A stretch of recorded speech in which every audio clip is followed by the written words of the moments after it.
largely sympathetic to Diana. James said, "Do you want an interview?"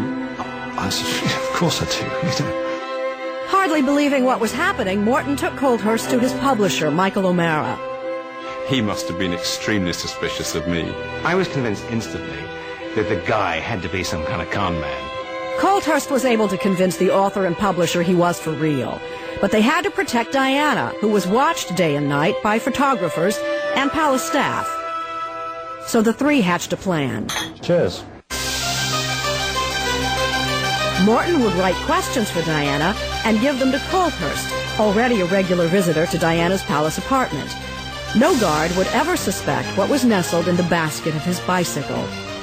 James would go into Kensington Palace with his tape recorder and the questions.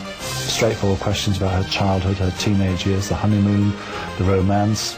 She took the sheets of questions, clipped the mic on and settled down and answered away. It's all right. Yeah, it's fine. It's excellent. Perfect. Yeah, it's great. Very relaxed, a lot of laughter.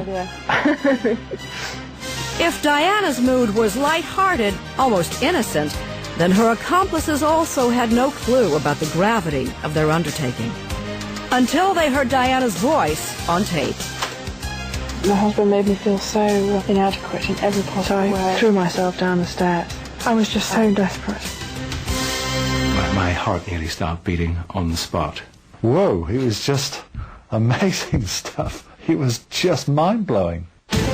That fall, Coulthurst pedaled his bike in and out of Kensington Palace, taking in blank audio tapes. I felt I was a lamb to the slaughter. And bringing out stunning new revelations to a wide-eyed author and publisher. I couldn't believe how cold and how I thought one thing, but actually another thing was going on. The lies, the deceit.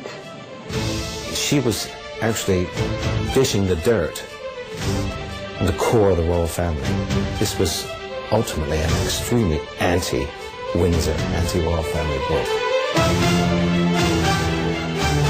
In fact, Diana's revelations were so damning, O'Mara feared what might happen if the book-writing scheme was uncovered. With the main source of the scandal denying any participation, the author might end up in court. I remember going to the lawyers, and, the lawyer was a top-level lawyer, and he said, "Who's the court going to believe, Mr. Morton, you or the Queen?" So we knew that it had to be right. But it had to be right for Diana. So Coulthurst delivered chapters, the princess scrutinizing every word and editing the manuscript with her distinctive handwriting. Like this line, which she corrected to tell of her early love for Charles. I think it was a shock to her when she saw it written down on paper. It got all kind of serious then, Taking extra precautions, the accomplices used code names, pay phones, even scrambler phones, and met in the back rooms of out-of-the-way restaurants. I had my office swept for bugs. Diana had her offices swept for bugs. Were they simply paranoid?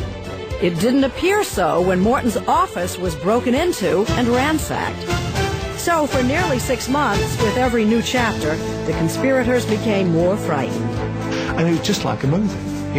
You're looking around, you're thinking you might be followed, and you get on the subway, and I'm thinking, is somebody watching me? I was always worried if I fell off the bicycle or something and somebody then listened to the tape and realized what they had in their hand. It was a little bit like having a ticking bomb. The bomb nearly went off too soon. Riding through the center of London, Coulthurst hit a pothole, sending the manuscript flying. This manuscript started to spread across the road right outside the House of Commons. I rescued all the papers and shoved them quickly back into the box. I got away with it, so that really woke me up. So as the publication date neared, suspense built to a frenzy. Sensational excerpts of the book would first be released in a national newspaper. I can remember feeling extremely anxious about what was about to happen. In a handwritten note to Coulthurst, Diana declared the conspirators were preparing for the volcano to erupt. I don't think any of the conspirators really fully understood how many megatons this explosion was going to be. But there was no turning back. The presses started to roll, and Diana's story was about to rock the nation.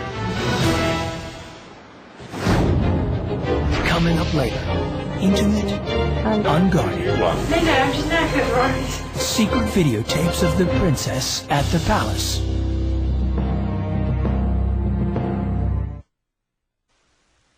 Princess Diana and her cohorts knew there was no turning back.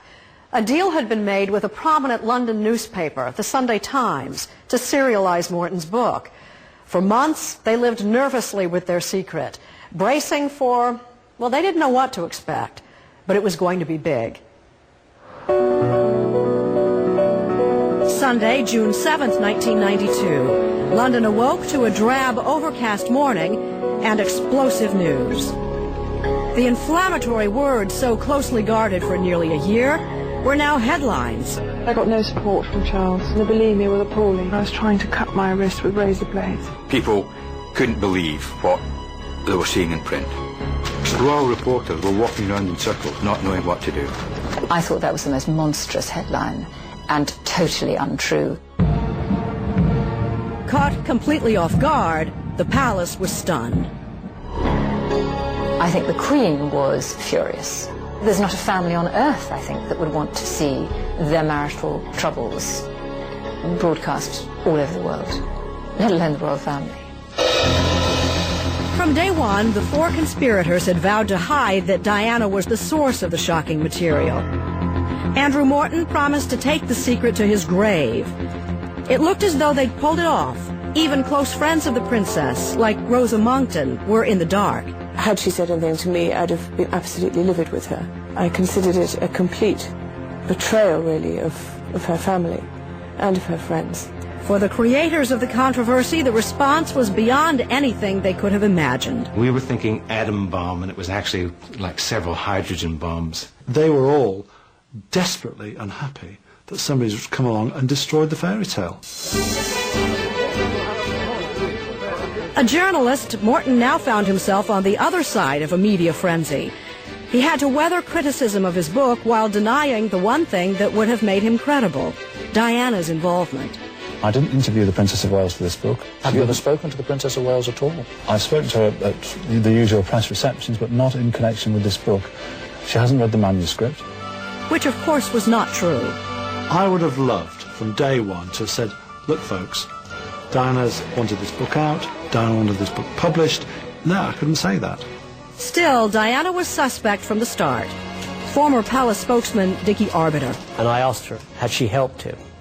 And hand on heart, she said, no, I don't know anything about it. And I knew she had, but you can hardly turn around to a member of the royal family and say that you're lying. Diana stuck to her story. Pressure was also mounting for the friends of Diana who had openly contributed to the Morton book. Many, like former flatmate Carolyn Bartholomew, were being criticized for betraying Diana.